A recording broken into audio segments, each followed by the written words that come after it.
So now that we've set up our notebook, we need to share the link to Moodle basically so that I can get it and I can watch as you work on this written assignment and then try to catch you if I see something that goes horribly wrong.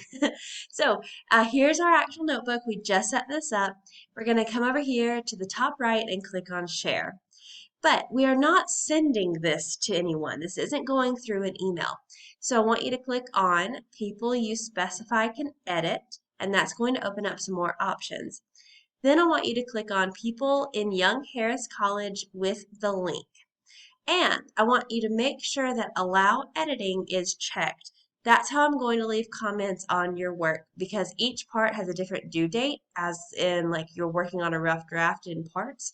And so I want to be able to get in there and leave you feedback. So click on allow editing and then click apply. And then right here, copy link. Link copied. For whatever reason, I always feel like I need to click on this one more time. Okay, so now my link to my notebook has been copied so that anyone in the Young Harris system who has the link can edit. Whew. Okay, I will not actually be editing your work. I'm just leaving comments. So now that we have this link, we're going to come back to Moodle, and within week 10, you're going to see this form, Glass Castle OneNote Notebook. And then this number is just whatever section you're in.